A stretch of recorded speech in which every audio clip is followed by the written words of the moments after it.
Tonight on CTV, we find out how a student organization is making creative ways for biofuel. Then, a major brewer gets sold to a global company. And more delays with the vote on the former Hughes Stadium site. All this and more tonight on CTV Channel 11.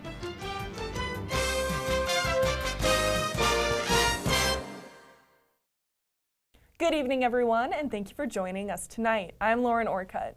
And I'm Remy Kelbel.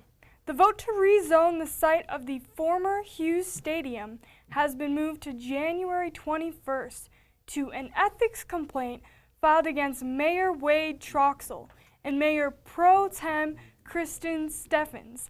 The ethics complaint wants Troxel and Steffens not to participate in the discussion of the redevelopment of Hughes because both are employed by CSU. Troxel, who is an associate professor in mechanical engineering, and Steffens is a graduate coordinator in the statistics department. Both of them had said that they don't feel like their employment with CSU is in conflict with the rezoning plans. For now, an ethics review board has until December 30th to evaluate the complaint. Police arrested a woman connected to a crash that killed a 92-year-old woman back on November 10th. The woman arrested is 20-year-old Taya Stebbins of Fort Collins. According to the Coloradan, the crash took place on Larimer County Road, 54G, around 9:30 in the morning of the 10th. Stebbins' car drifted into oncoming traffic, which resulted in the death of 92-year-old Neva Lippert. Stebbins was transported to Medical Center of the Rockies for serious injuries.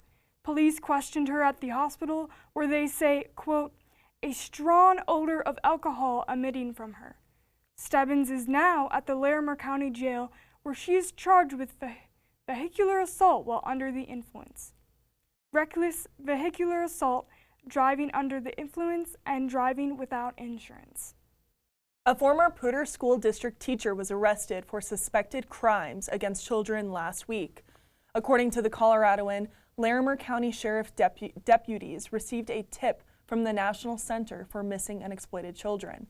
This led sheriff's officials to obtain a warrant for 38-year-old Daniel Fisherman.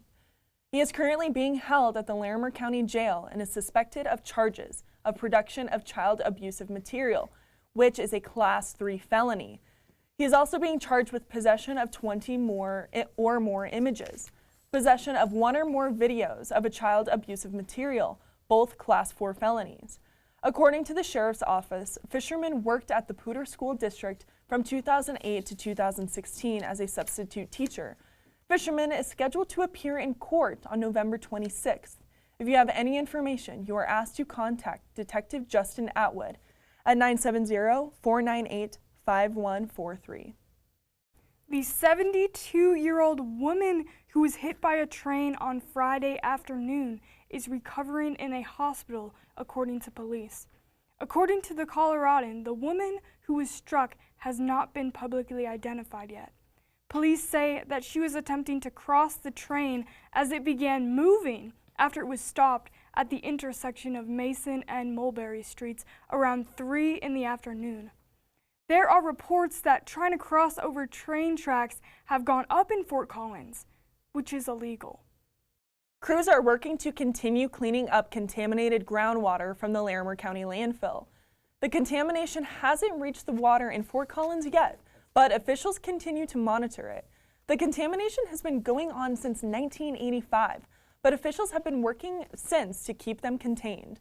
According to the Coloradoan, Larimer County spends about $40,000 per acre a year to cap the contaminants from spreading. Construction started on a new daycare that is coming to the southwest corner of campus. The daycare, which is set to be located at the Lake and Shield Streets, is expected to open in July of 2020. According to source, the daycare will be open to the public, but CSU students and employees are given priority. The facility will be able to serve 170 kids ranging from infants to 12-year-olds. A bit of controversy came up at last night's Senate session For more, let's head over to Senate reporter Allison Tackett. Allison, what's all the controversy about? Well, Lauren,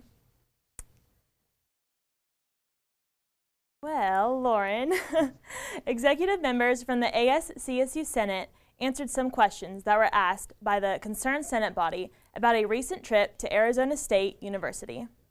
The CSU executive members answered questions about a recent trip to Arizona State University at the Wednesday night Senate meeting. Senator Isabel Van Dyke expressed concerns that she had about the agenda of the trip in 2 meetings that the executive branch had while in Arizona. Van Dyke said the meeting was not on the approved agenda list for the trip and that it could be a violation of CSU's financial rules. Did you have an agenda that was approved by both advisors to admit? The agenda was spent $5,000 to go to Arizona to... I'd love to clarify. So the agenda was tentative and that was the plan from the beginning. The president of CSU, Ben Almanson, said the members in question did not take a trip for any sort of political reason.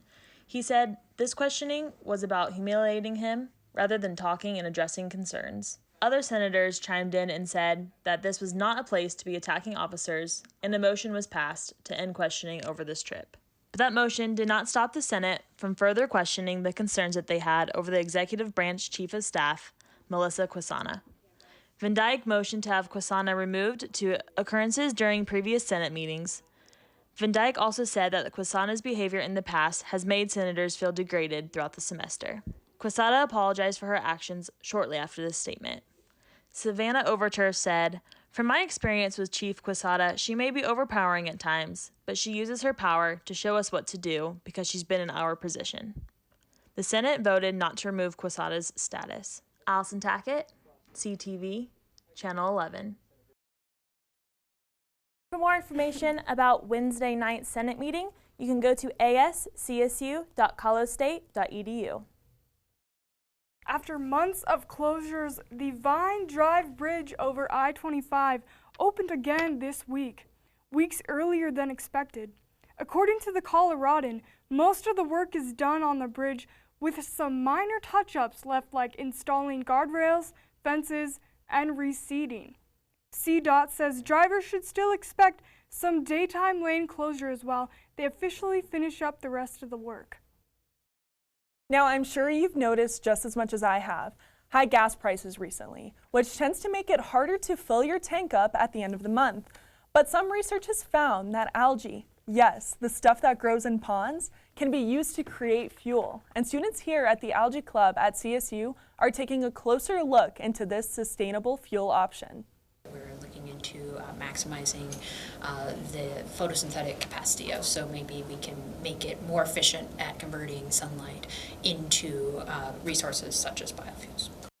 The research takes place in labs right here on campus. Members in the Algae Club test different ways in which algae is affected by different chemicals and light to see what environment and process can turn it into things like fuel.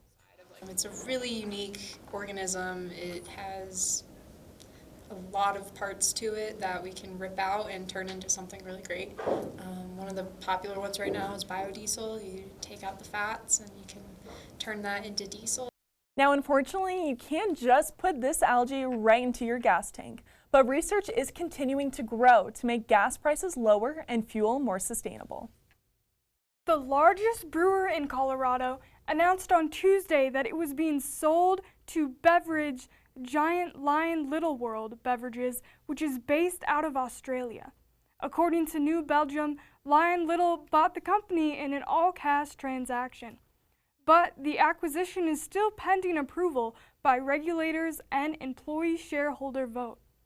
If approved, it could take place at the end of this year. That's right, Remy. In an email to CTV, New Belgium says that customers won't see any changes with the transaction and they will remain committed to Fort Collins. Their director of communications said, quote, "Fort Collins is our beloved hometown and would not be where we are without the support of our town. Nothing changes about our presence in Fort Collins, and we still continue to support the community through our events, programming, donations, and commitment to being a part of what makes this city so great." Time flies when you're having fun. This old saying is especially true for a local legend, Dwayne Dare. Most 80-year-olds with a titanium hip would probably just sit around relaxing, but not Dwayne. He has been the crossing guard at Dunn Elementary for 19 years. He just has such commitment and dedication to the families here at Dunn and the kids. He is just the kindest, gentlest man and is so sincere and is here to help anyone and everyone. There's a lot of responsibility that comes with this job. Sometimes the cars are in a hurry, but they still honor the stop sign. This is the intersection where Dwayne has been helping students cross the street for nearly 2 decades. He always keeps us safe and is always nice to all of us. Dwayne loves the students almost as much as they love him. He's there every morning. And how does that make you feel? Really good. He's just like probably the best cross guard we could ever have. The reason Dwayne has been at Dunn for so long is quite simple. It's the kids and the parents, because they're friendly, they're loving. That's it in a nutshell. Dwayne doesn't see an end to this career anytime soon. It was so cute to see all of the students running by and yelling, "Thanks, Dwayne!" and just to see how much he actually loved those kids. Yeah, he is so cute, and I think it is incredible that he's been so dedicated to that school for 19 years. That's like almost as long as I've been alive, so that's crazy. Exactly, that's as long as I've been alive, and it's crazy to think that someone could be so dedicated for that long. Yeah. Yes, this is so wonderful. Right. Yeah, and people would go by and just like say great things about him, so it's cool to see that he's affecting the community as well. Well, don't go away quite yet, because I'll be back after the break to talk about all things entertainment.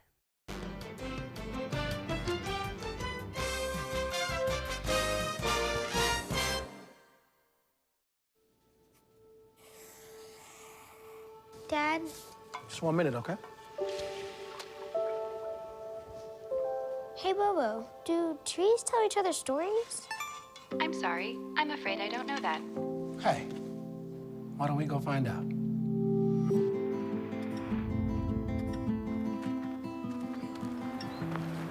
Listen.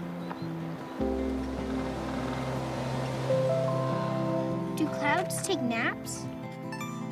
I couldn't tell you.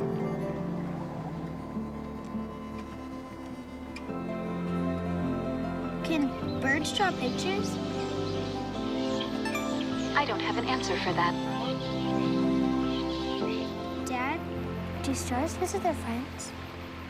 Look!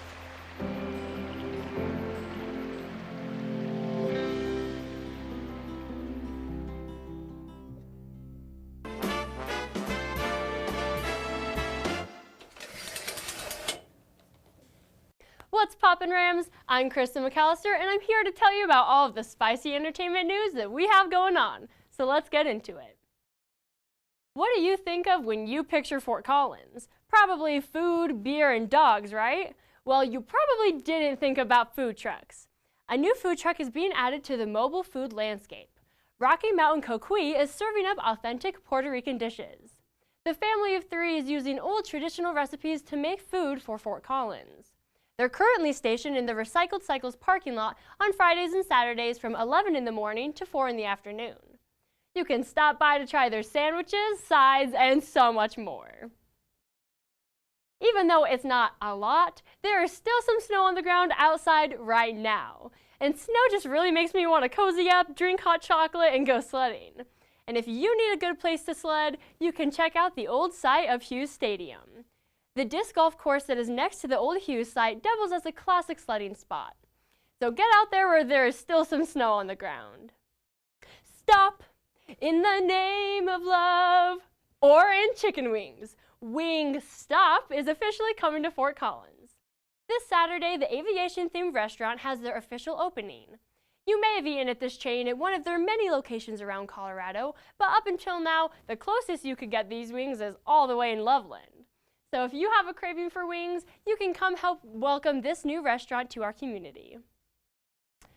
Now that it's after Halloween, people are already getting prepped for the winter holiday season, and Foothills Mall is leading the charge starting tomorrow. From 6 to 8 at night, the mall is having their annual tree lighting ceremony. They are also hosting the Skate the Pond, where you can bring ice skates or rent them and try not to fall down on their outdoor rink. Besides the price of skate rentals, this is free, so you can get into the holiday spirit. Well, Rams, that's all I've got for you, but stick around because Viola Gorton is going to tell you what weather to look for going into Thanksgiving break.